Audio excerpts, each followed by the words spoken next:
here representing Matthew Wilson, who's state representative for House District 80 in North Atlanta. He's running for state insurance commissioner this year because he thinks that there's a lot that we can do in that role without the legislature, whether it's Democrat or Republican, but working with Governor Abrams next year to really make some positive changes for people across this state. I actually started working with Matthew in that 2018 campaign, and I'm very privileged to be back working with him again. This campaign has taken us to every corner of the state. I can't say that we've been to Dalton yet, but we were in LJ, I want to say 2 weeks ago, and I'm hopeful that we'll make it up in person to visit y'all before all said and done. Really, one of the things that Matthew's trying to do with this office and in this primary is return it to the people, and in this line of industry insiders that we had controlling it, whether working closely with their friends in the insurance industry or coming directly from working for big insurance companies straight into the office, and not really being accountable to Georgia, regardless of what party they are, what race they are, what gender they are, wherever they live. The last commissioner that we elected, I don't know if y'all are familiar with the name Jim Beck, but if you are, it's probably because he's sitting in federal prison right now. Because he was indicted for fraud and money laundering charges 6 weeks after taking office. We kept paying him a salary until he was convicted last July. And we've had an appointed commissioner since Governor Kemp has put in place, who's running for re-election. There are also other two Democrats in the primary election that Matthew is competing against for our Democratic nomination. The main thing that Matthew really talks about on the trail that I hope I can kind of just speak to half as well as he does is the need for full Medicaid expansion in Georgia now, not tomorrow, but first day we take office in 2023, working with Governor Abrams to force that through the General Assembly. Republicans are have not been eager to cooperate under the leadership of those who are currently in power, especially the current governor. But we feel that we have the opportunity with the incentives that are in place now at the federal level. And obviously Matthew's legislative experience would be helpful in getting that done. It's what we talk about everywhere we go. We've been beating that drum all across the state and trying to make sure we keep that fire lit, make sure that they continue to be asked when they don't have an explanation for why we've had 12 or more hospitals closed across Georgia, why we have the third highest uninsured rate of when it comes to folks who don't have health insurance of any state in the nation. And I can go down the list, but I think we're all pretty much on board with Medicaid expansion at this point, and Matthew's committed to getting it done.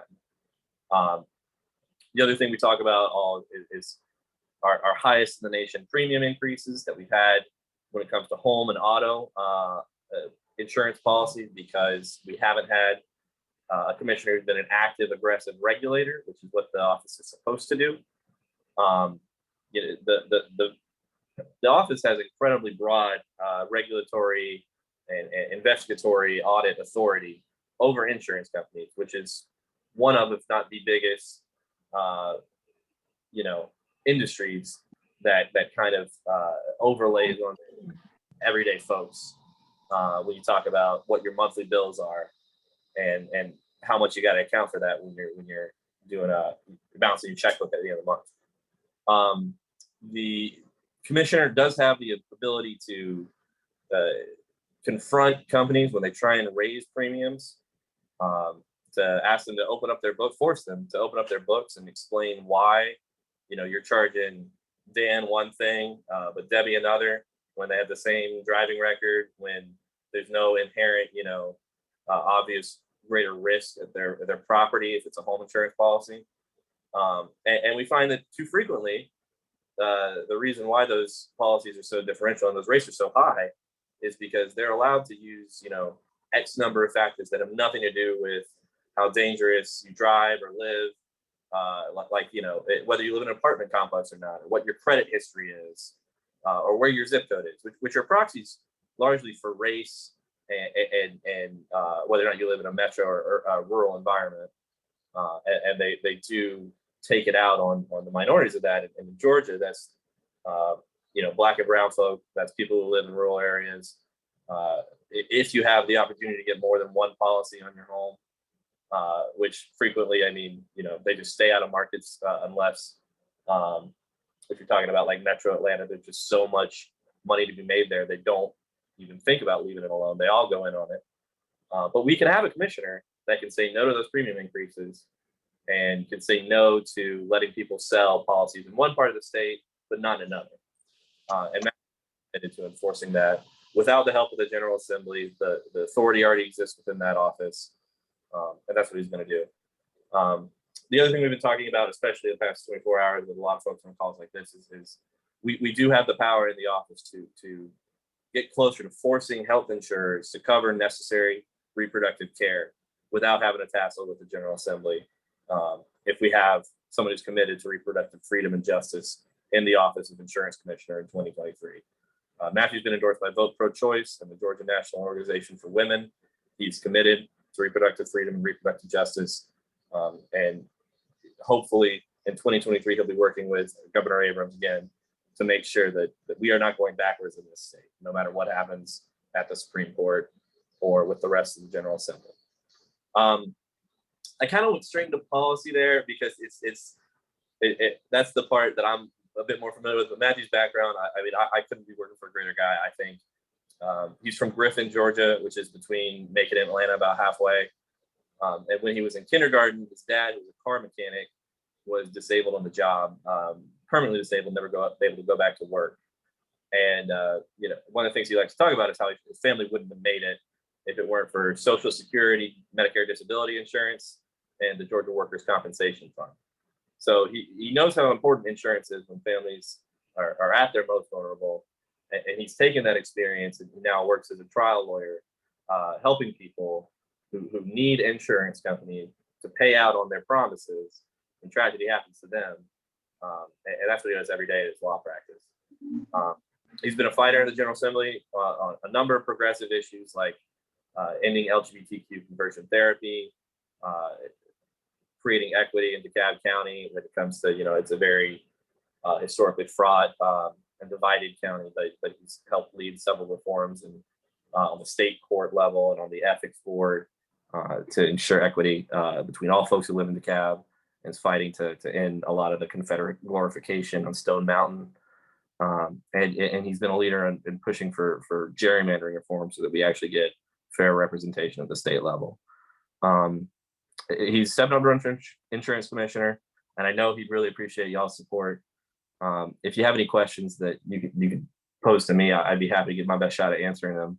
And if not, you can go to our website, matthewforgeorgia.com, or email us at info@matthewforgeorgia.com. We definitely want to hear from y'all what your problems are with your insurance policies, how we can hopefully help that in 2023, but if not, certainly incorporate into what we talk about so we resonate with more folks all across this state. I don't know if y'all are joining late. I helped run Debbie's state Senate campaign in late 2016, back when we felt like the world was on fire. And it feels like we've come a long way, but as today, kind of reemphasizes we have a long way to go still here. And Matthew's committed to making that happen. I'm just glad to be helping him. So if there's anything I can say to y'all, please just let me know. Yeah, thank you for coming. Aside from the obvious experience level that Matthew has, what other ways would you compare and contrast him to the other two Democratic candidates?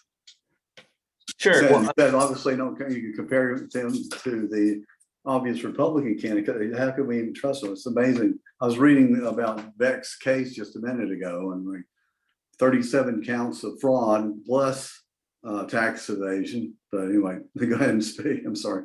Yeah, it's great, honestly. But no, I will say, no matter what happens in this primary, we definitely all need to be ready to go out and get the Republicans at every level a ticket in November. I think the biggest contrast between Matthew and our opponents in the primary is both are insurance agents.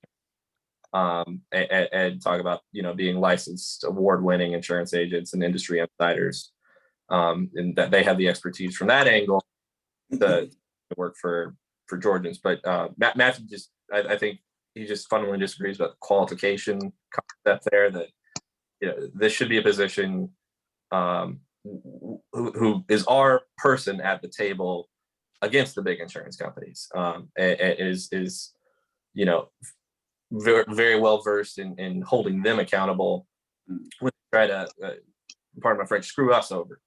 And that's what he does in his law practice. That's what he's been fighting to do in the legislature. He's, introduced a lot of reforms about banning, what I talked about earlier, like credit history, and they're allowed to bill their fancy Super Bowl half ads back to your auto insurance premiums. We want to put a stop to that. And he's also put forward a plan, the first ever plan actually, to guarantee every Georgian free health insurance through a state-funded Medicaid public option. So he comes at it from a work for people against the big insurance companies standpoint, because that's just kind of his professional experience, and the other candidates have a different approach to it.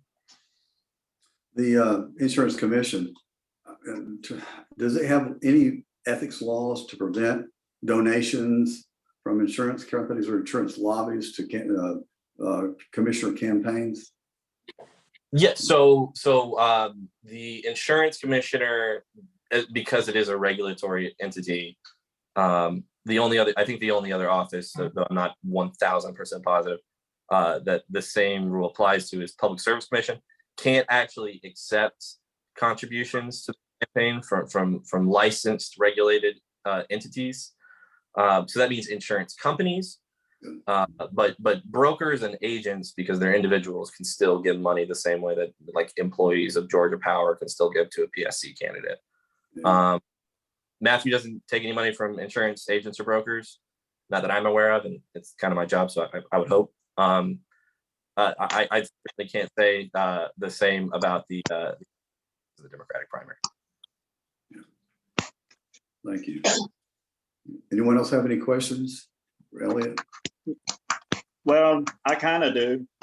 I'm curious to, you mentioned about expanding Medicaid in Georgia, and that's been a big thing for quite a while now. Do you think that you could pull and campaign on that pretty heavy and get votes and get people that are uninsured out to the polls to vote? Do you have any hopes of generating any power behind that?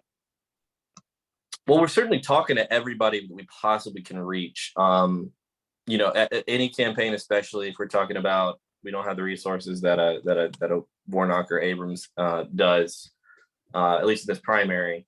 That we do have to kind of make hard decisions about who we can afford to try and talk to, and so most of the time that is more regular voters. But in general, I think that is an incredibly persuasive message to folks.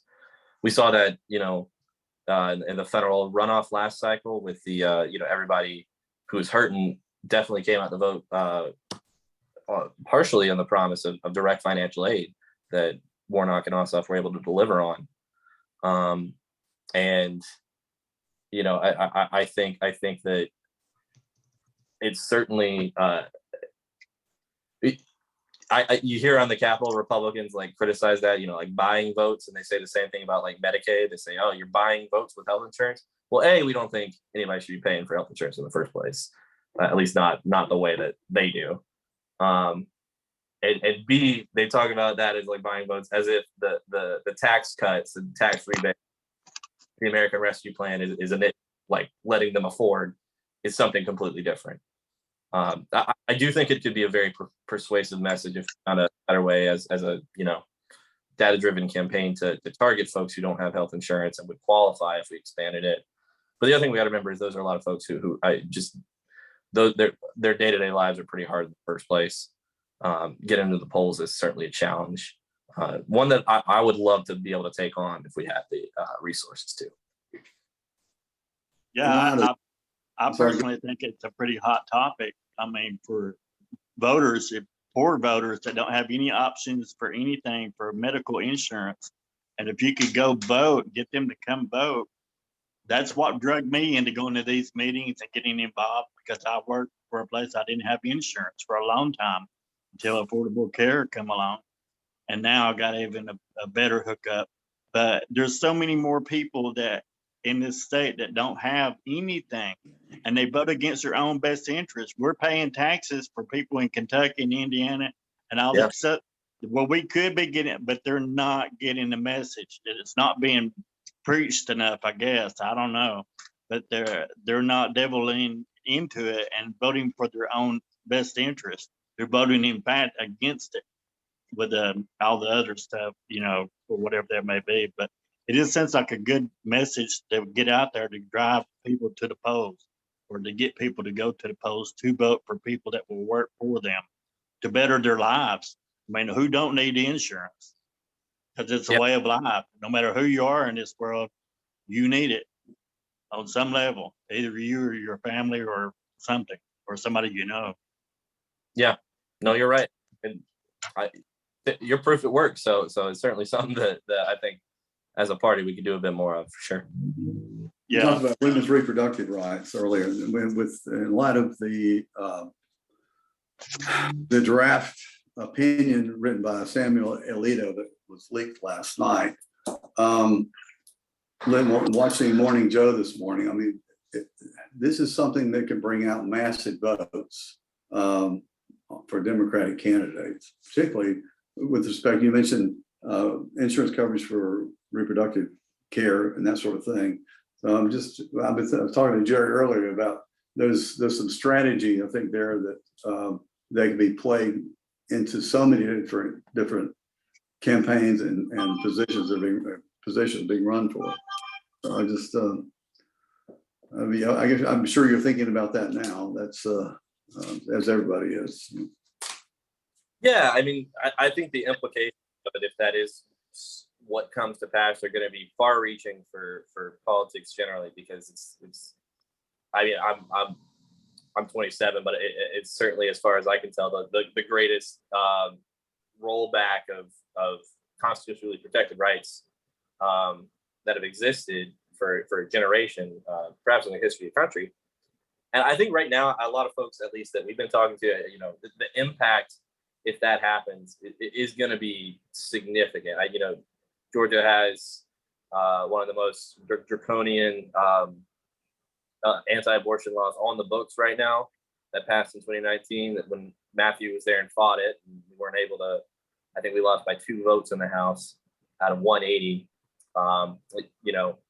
Bans anybody from getting an abortion within, I think, 6 weeks of getting pregnant.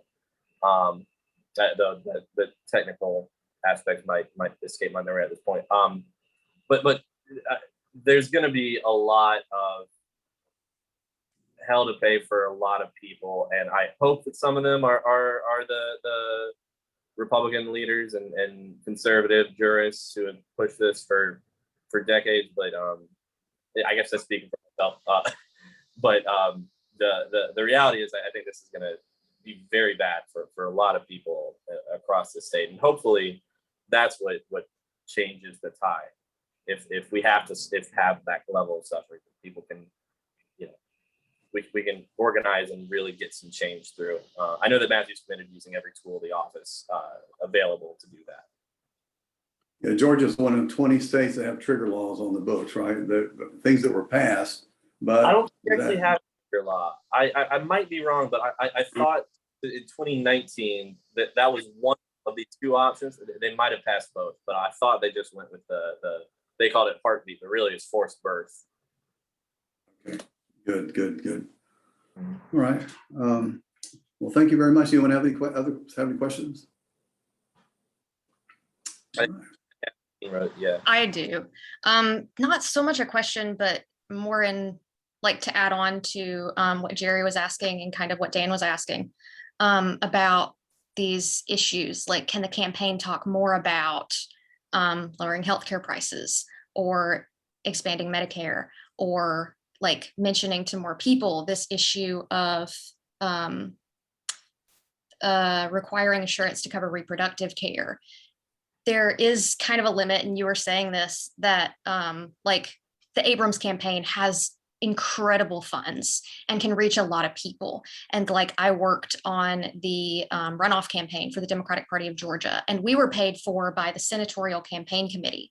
So when we reached out to voters, we could only talk about Warnock and Ossoff. We couldn't talk about Daniel Blackman, who was running for Public Service Commissioner. But we could talk about those people. We could talk about Daniel Blackman on our own time to people around us. And I had more people get out to the polls for the first time for Daniel Blackman than I did for the senatorial candidates, because these issues that affect our daily life so much, it is really, really easy to get people to turn out to the polls for those things. And where a campaign can only reach so many people, when you have this kind of capped fund, each of the people on this call can be a PR campaign for that campaign. So I can go out and talk to my friends and mention to my gay friends that, you know, Matthew wants to end conversion therapy. I can talk to my female friends and say he wants to make sure that reproductive care is covered. I can talk to my friends that can't afford their health insurance and talk about that. And those individual issues that matter to the individual, I know my friends, I can talk about those issues that matter to them, and I can get them out to the polls. So to Jerry and to Dan, it's not just about the campaign, like increasing talking about these issues, because there is a limit to that. A lot of people don't pick up the phone to political calls, because probably most of us don't pick up the phone to political calls, but our friends will listen to us. So we can be, if we're really excited about those messages, talk about those messages with the people around you. And that increases voter turnout more than phone banking, more than text banking, more than canvassing. It works really, really well. So I just wanted to mention that. Yeah, absolutely, and that's my experience as well. And thank you for your work, Kathleen, on the runoff. That was my last job before I started working with Matthew, and Nice. what we were amazing. We, you know, if we had to put a label on it too, I've heard folks call it relational organizing, but really it's just you know, like it's getting your phone out and texting your friends. Yeah. Or when you go to the gym and you talk to your buddy over there, or you talk to your college friend, it's literally just talking to your friends. Yeah. You know, sometimes we live in these bubbles online, or you know, and we only talk to certain people about certain things. But I found, at least, you know, my experience, I'm from Watkinsville, Georgia, which is outside Athens, and you know, very conservative place. But the more that I go back home, the more I see friends, they hear what I do, because I have to, you know, oh, what do you do for a living? It's like, oh, I do this. They actually, you know, want to connect and talk about stuff, and you know, try and understand why things are the way they are when it's so messed up and it doesn't quite compute. When we could be doing a lot more for just our neighbors and our friends and ourselves, if we just came together with a vision to get things there, and more individual liberties enshrined in law and in our Constitution. So, little rambly, I apologize. No, that's fine. Great. I'm glad. We're, you know, still haven't decided who, because we don't have any takers yet, but we're.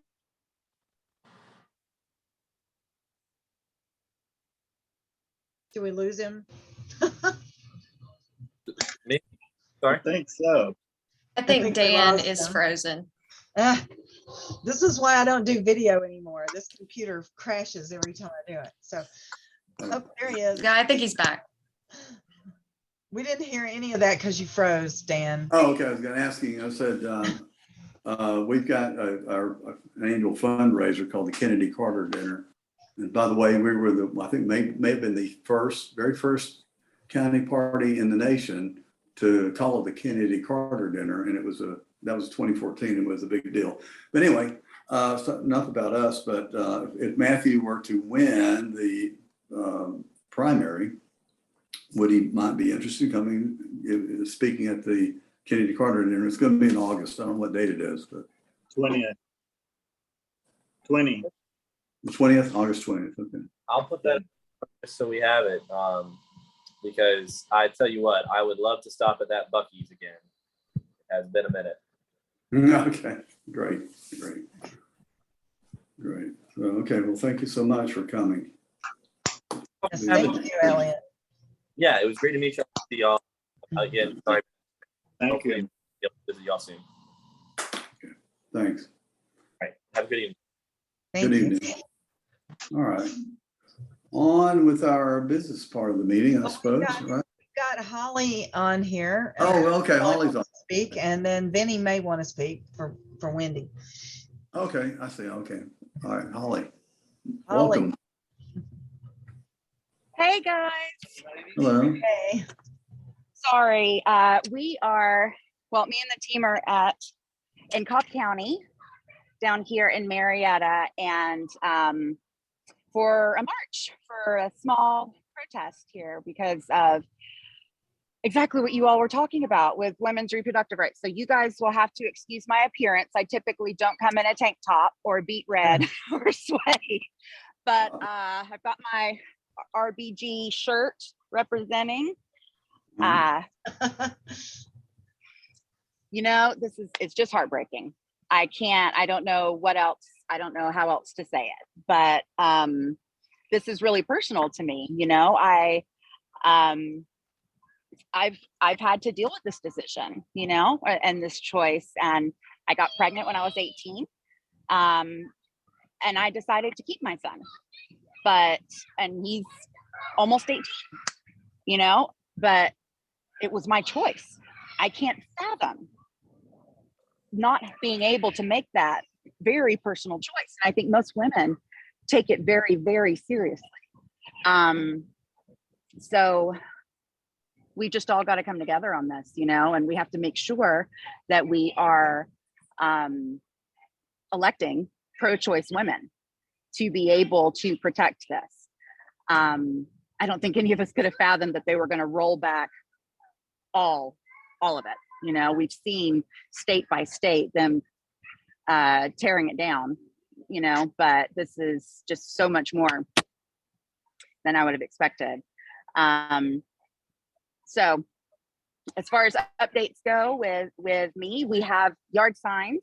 So please let me know. I believe someone on my staff sent out an email with a list you guys can sign up for requesting yard signs.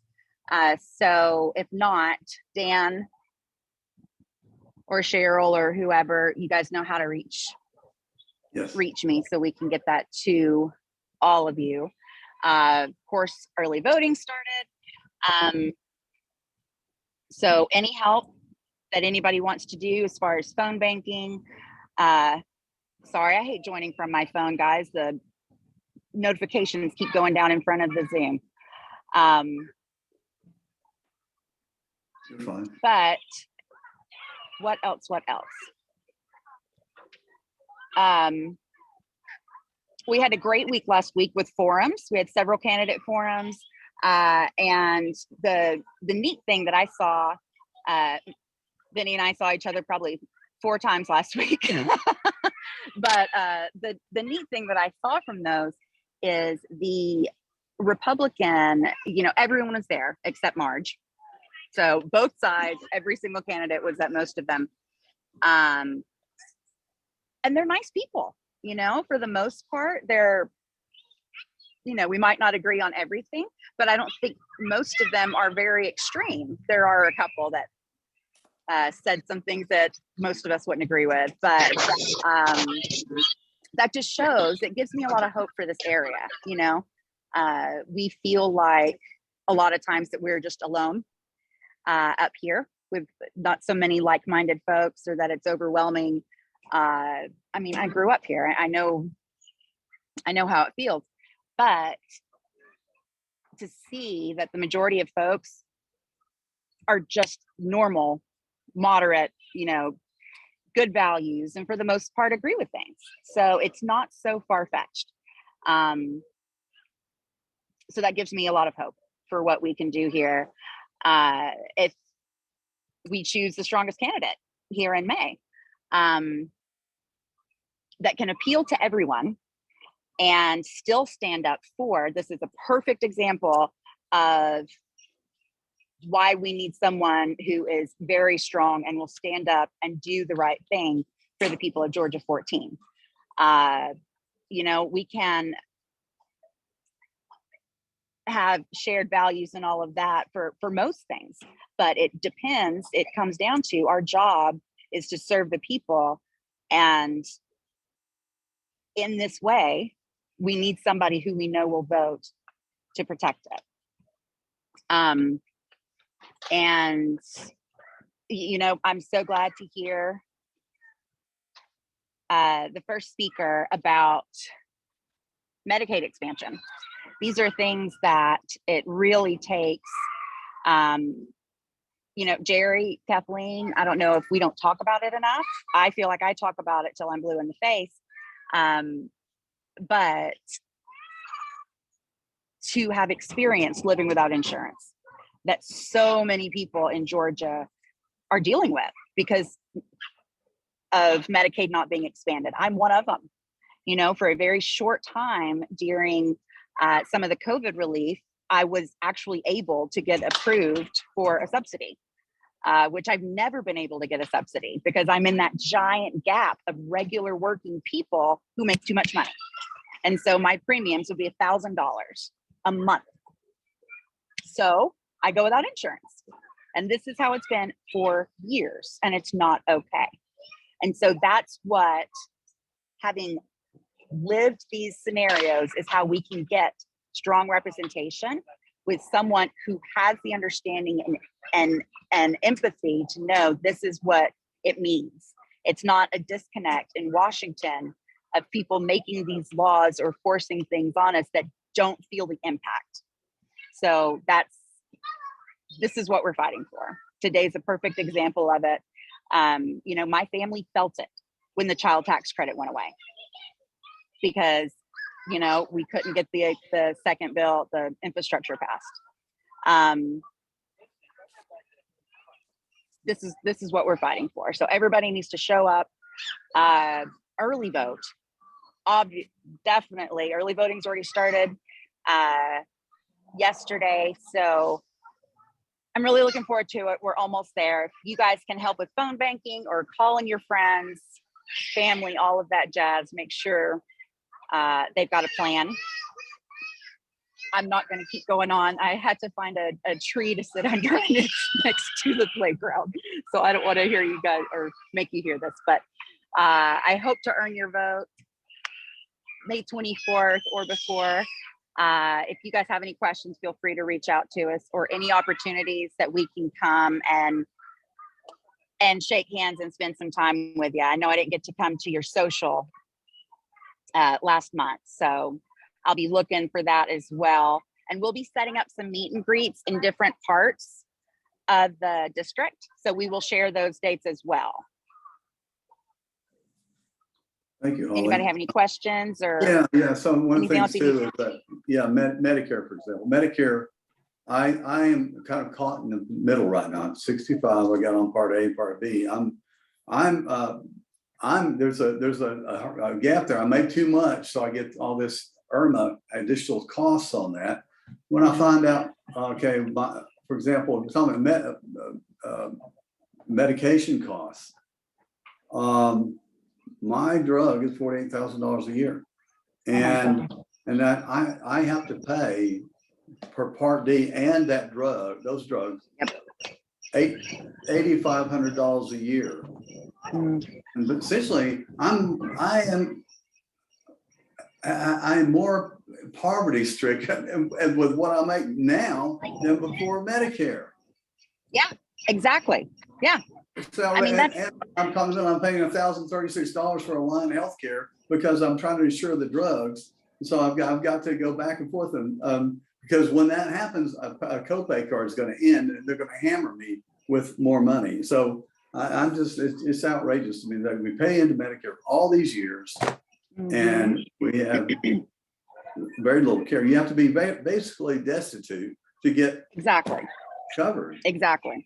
I mean, seriously, when I looked at what for a family of four, which is, you know, mine, I can't remember the yearly income that it would have to be. Like, basically, you wouldn't be able to pay for food and a roof if it was that low, basically. So regular working people who can get by make too much money.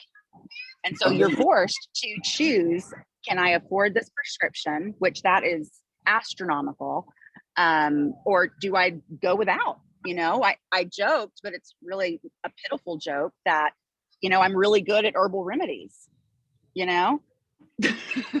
That sucks. We are in America. I should not be so good at it because I have to choose between paying bills or putting food on the table and going to the doctor.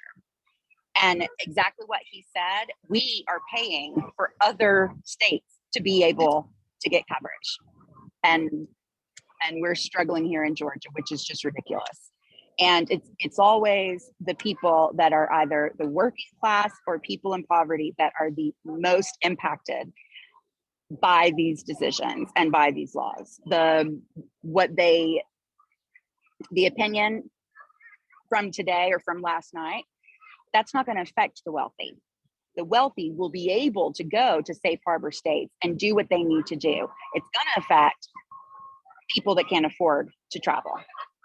And it's just atrocious. And as someone who's had that it applies to, basically, and someone with a daughter, I'm horrified. So. Yes, exactly. We've become, I heard it on Morning Joe this morning, we've become an illiberal democracy. What that means is, I mean, we're liberal democracies of France, Germany, United States, where we elect our people and we respect the free press. But we finally entered the realm on the list of an illiberal democracy because of what's happening. Yeah.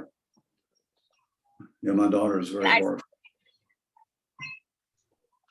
I saw, thank you, Cheryl, about Juneteenth. I saw all those events. Oh, that was a direct message. Y'all, I'm awful. Oh, it's okay. I'll give one to everybody. I'm giving them to everybody. I just hadn't got that far. I had to stop and put something else on the minutes. Got it. And y'all let me know who needs yard signs, and we're getting them out as well. So. Thank you for the t-shirt. Yeah. You're welcome. Anybody else have any questions? Holly? All right. Well, thank you, Holly, for joining us, and thank you for going down there to Marietta. So Cobb, that is part of Cobb County, Smyrna, I guess, and campaigning down there. Mm-hmm. Thank you, guys. See you later. Thank you. Good to see you. Okay, Vinny, do you have you want to speak on behalf of Wendy tonight? Well, this is Wendy. She popped in on the screen. Hello, Wendy. Let's see the list. Okay. Yeah, Welcome. yeah. Hi, everybody. Sorry, I'm a little tardy, and then I just walked in the office and just jumped on Vinny's computer and can't figure out how to change his name to mine. But y'all know who I am, Wendy Davis. Good to see you. So wonderful to be with you again. Had fun time up in our musical restaurants visit a couple weeks ago, and glad we ended up where we are. And I hope the other restaurant is back going again. I cannot believe it's already May and early voting has been going on for 2 days now. It's going pretty well down here in Floyd County. I don't know if y'all have any numbers for how it's going up there in Dalton. We have a problem here in Rome in that they changed both early vote locations, so people are a little bit confused about that. And I had somebody reach out to me today. One of the locations is next to a school that has this really enormous car line. And so folks were not able to get into the parking lot where the polling was because of the enormous car line. So the new elections officials are going to work to have the police there helping direct traffic the rest of the week. So most all the communities in the 14th Congressional District, all of our counties have 2 Saturdays of early voting. This Saturday, the 7th, and next Saturday, the 14th. In Floyd County, that's the only county in the 14th that has Sunday voting, and we get a Sunday voting on the 15th. So lots of opportunities for early voting. Hope folks will take advantage of that. I apologize if y'all talked earlier. Did you talk about absentee voting, or do we need to remind people that the rules are a little bit different this time? Or have have you already not gone over that? I don't mean to repeat things. We have not talked about it, so if you Okay. want to go for it. Yeah, if you don't mind. I'm always this time of year, right? It's about election details, and election details. So you could order an absentee ballot up to the Friday before the election, and they've backed it up a week, right? So you have to get those applications for an absentee ballot in earlier than ever. And then you also have to make sure that that application, you can't just go online and do it. You have to be able to have an actual signature. So you have to be able to print something out and sign it, and then either scan it or take a picture of it to send it back in. So they've made absentee ballots a little more complicated this time. Please carefully fill out everything. I kind of get the feeling that if you filled out one box wrong, please don't forget to check that you want a Democratic ballot box. But it's a little bit more complicated this time, which is why I'm a big advocate of early voting, right? It's very convenient. Almost all the counties have 9 to 5 Monday through Fridays. Some of them are 8 to 5 Monday through Fridays. We're putting out those details in ways that y'all can share them in your counties if that's helpful to you. But we need to make sure that we're getting people to stay home in our Democratic primary. I know there's some people who think that Marjorie Taylor Greene is vulnerable, and maybe if we go pick one of the other people in the Republican primary, we can have impact on that. Sadly, I think their primary are the most extreme part of their party. And so I think it's highly likely that she'll lose in the primary. I think they'll give her a little bit of a run, but I think she'll ultimately win her nomination. It's important for us to pick the strongest candidate to face her. And again, Holly just left. Holly and I have gotten to be really good friends on the campaign trail. We know Marcus is in it for the right reasons too, but Marcus and Holly are both brand new to politics and brand new to these kind of issues. I think that someone like me who has 30 years of activism and leadership in the party and 8 years of accomplishments as a city commissioner, it's going to be harder for Marjorie Taylor Greene to paint me as some kind of monster. And whoever the nominee is, they'll have gracious good resources to be able to be competitive. I'm really excited that I got the endorsement of Labor, Georgia AFL-CIO. It's quite an honor, and I'm excited about that. Goes along, I'm now up to 91 current and former elected officials from here in Georgia who are supporting my campaign. I feel like if folks know the field and know the district, they're picking me. Again, I do feel like I'm the strongest candidate to beat Marjorie in November. So I'd love to earn your support and your vote. Our yard signs are in. We're delivering them up. I twisted Jerry's arm, and he's going to be a distribution point for us. And we're grateful for that.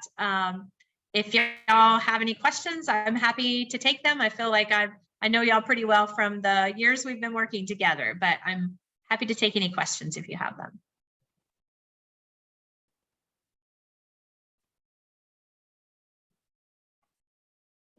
Jerry, I think you're trying to ask a question, but you're muted. Oh, I see. Well, I normally would have a question, but I think I know enough about you already that I'm out of questions, but maybe somebody else does.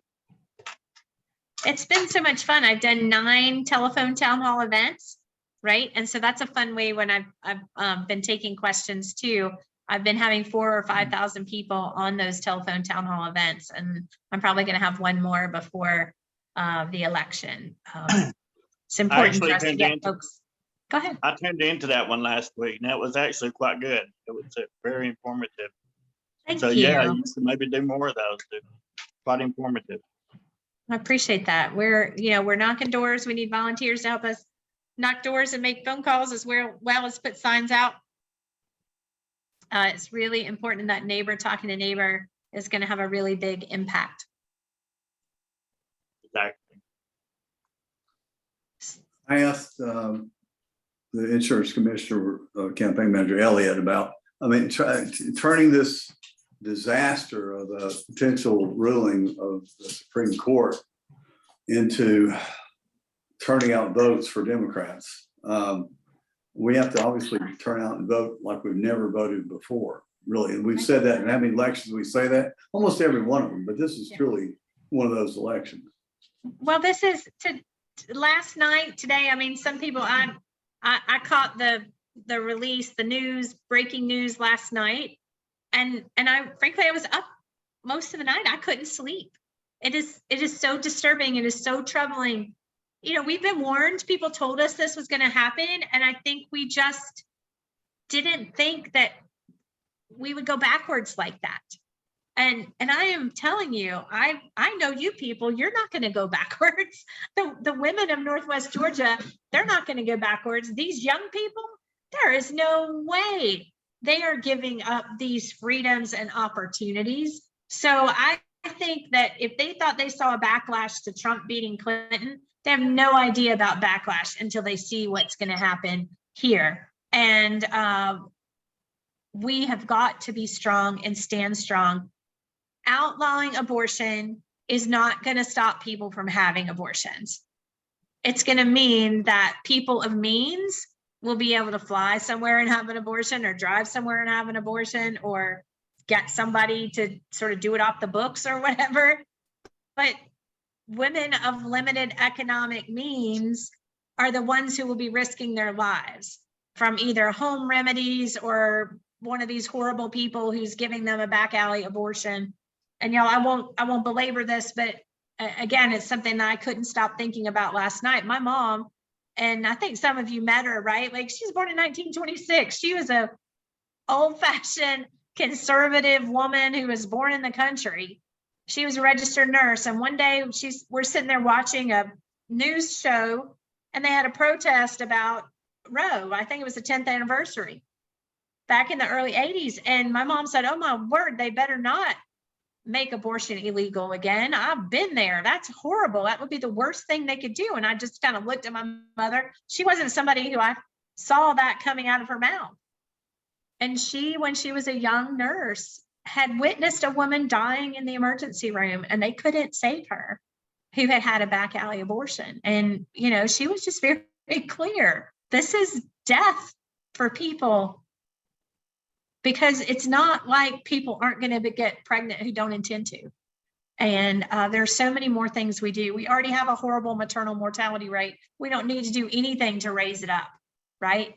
So there's so many areas where we agree. We need to stop screaming at each other about abortion, but get in there and protect. We need a federal legislation that House has already passed. Senate should just go ahead and pass it, and let's be done with this. And let's move forward, and let's find solutions to problems we have, instead of creating new problems by taking us back 50 years. You're exactly right, Wendy. We're going back. We're backtracking. And to me, it seems so sad that we have progressed in so many ways in this country in the last 50 years. You could put abortion in there, gay rights, whatever. And now the Republicans, and it's them, they're trying to pull us all the way back to the dark ages, where people don't have rights to their own body or rights to love whoever they want to love without some kind of repercussions by the law. And it's just wrong. It screams wrong. And it seems to be, now we can see 50 years later, it's a never ending battle. Right. What I mean, next again, battle? Where does this madness going to end? I was at I think it was the March in Washington back in October, and there was a woman who was gray-headed, right? Obviously a little older, and she was holding up a sign. She's like, I was doing this in my 20s. Why am I still having to fight? Why am I still having to march? Didn't we win these battles? Exactly. It's 100% right. And the battles never go away. They might die down for a little bit, but they bring them back up. And I think most people probably realize it's the Republicans stirring up their base, the religious folks, to get all the save the baby issues and all that. But I'm telling you, 68% of people in America want Roe v. Wade to be the law of the land, right? They're religious people, very religious people. My mother, she read the Bible almost every night before she went to bed. She was raised a deep Southern Baptist, but she understood the humanity. She understood that these were complicated issues. People want to act like it's black and white and tell other people what to do. We don't need the legislature in the gynecologist's office with us. You're exactly right. And I was watching Lawrence O'Donnell last night, and I forget exactly how he put it, but he said the judges that have ruled this way, the Supreme Court, were put in by Trump and George W., who did not win the popular vote. They did not speak for the poor people that are of the country. But yet these judges are making rules that all of us are got to live by. It's like you just said, the majority of people want this to be legal or whatever. Well, look, all we have to do is for the Senate to do the right thing and pass the bill that the House has already passed. So we got to put pressure on the senators. We don't have to put pressure on our senators. Isn't it wonderful to have 2 Democratic senators that we know we can count on their vote on this issue, right? So, and you know, Marjorie Taylor Greene has been all over this on the other side of it. So this is an opportunity for us to flip this and get a woman who is going to stand strong to make sure that women are empowered, not limited. Right, we've got to get the Senate to pass this, so it's ever so important. And I do believe that this is going to bring out a lot of people out to vote for the Democratic side. My mother's a staunch Republican who's strongly in favor of women's rights and abortion rights, Roe v. Wade. I went to high school with a girl who got pregnant, and she was she personally took her to Atlanta to get an abortion after that happened. So my mother would be rolling in her grave right now if she knew this. I mean, the Republican Party is now the party of big government, right? They want to control. Ironic, isn't it? Yeah, it is. So. Well, I'm grateful for all the work y'all do in the community, the leadership you show. I'm happy to have been active and involved with y'all for years and continue to be proud of the work you do. And let's make sure we get these votes cast and counted and get ready to take on Marjorie Taylor Greene. And I'd be honored to earn your support and your vote. I'm going tomorrow. I am too. Thank you, Wendy.